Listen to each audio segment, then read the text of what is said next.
জেনে যায় আমার নবী আমার বাড়িতে দাওয়াত খেতে আসবে না।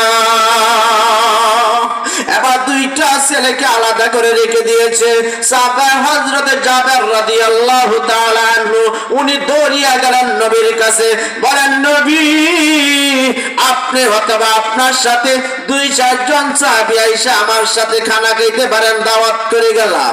এবার সাথে সাথে নবী ডাক দেন, সাহাবীরা তোমরা 3000 সাহাবীকে ওই জাবের দাওয়াত দিয়েছে। দাওয়াত দিয়েছে কয়জন? 5 জন 7 জন নিয়ে আইসা খেতে পারবেন। নবী দাওয়াত দিয়েছে 3000 সাহাবীদেরকে। হযরত জাবের রাদিয়াল্লাহু তাআলা দৌড়িয়া বাসায় চলে আসলেন। আয়েশা বলে, বিবি সর্বনাশ হয়ে গেছে। কি সর্বনাশ হয়ে গেছে? মান সম্মান সব চলে যাবে। কি হয়ে গেছে বলেন? আমি তো 5-7 জনকে দাওয়াত দিয়েছি, নবী 3000 সাহাবীরা দাওয়াত দিয়েছে। এবার বিবি ডাক দিয়া বলে, স্বামী ওই চিন্তা আপনার করতে হবে না, যেহেতু পবিত্র নবীর পবিত্র জবান দিয়া 3000 সাহাবীদেরকে দাওয়াত দিয়েছে, অবশ্যই আল্লাহর রহমত করবে। বলেন সুবহানাল্লাহ। রহমের মালিক কে? এবার সাহাবীরা নিয়ে আসতে যান, সাহাবীদেরকে নিয়ে আসতে যান রাসূল সাল্লাল্লাহু আলাইহি ওয়াসাল্লাম জাবেরের বাড়িতে। রাস্তার মধ্যে হযরতে জিবরাইল সাল্লাল্লাহু আলাইহি হাজির।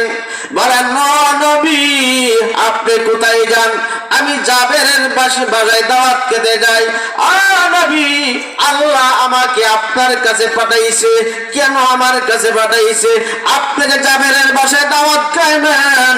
জাবেরের 2টা সন্তান আছে, ওই 2টা ছেলে সন্তানকে নিয়ে আপনি খানা খাইতে হবে। বলেন সুবহানাল্লাহ।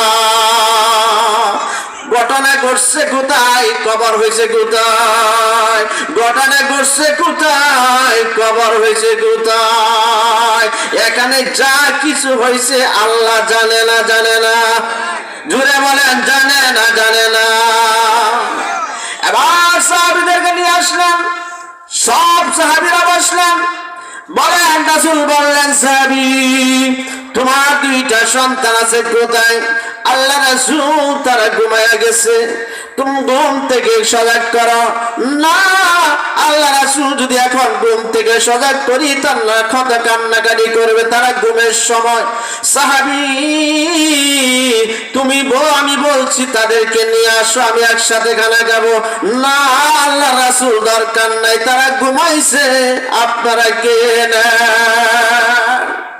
এবার নবী ডাকলেন, সাহাবী তুমি কি জানো না আমি যা বলছি তাই করবো?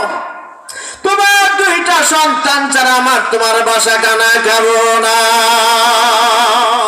তোমার 2টা সন্তান ছাড়া আমি এখানে বসে খানা খাবো না। এবার সাহাবী ডাকলেন, ইয়া রাসূলুল্লাহ আমার একটা ছেলে জবা হয়ে শহীদ হয়ে গেছে, আর একটা ছেলে মাথা ফেটে শহীদ হয়ে গেছে। ঠিক আছে, সময় শেষ করে দিচ্ছি। না সময় শেষ, যেহেতু আজান হয়ে যাবে, আজান হবে, তা আমি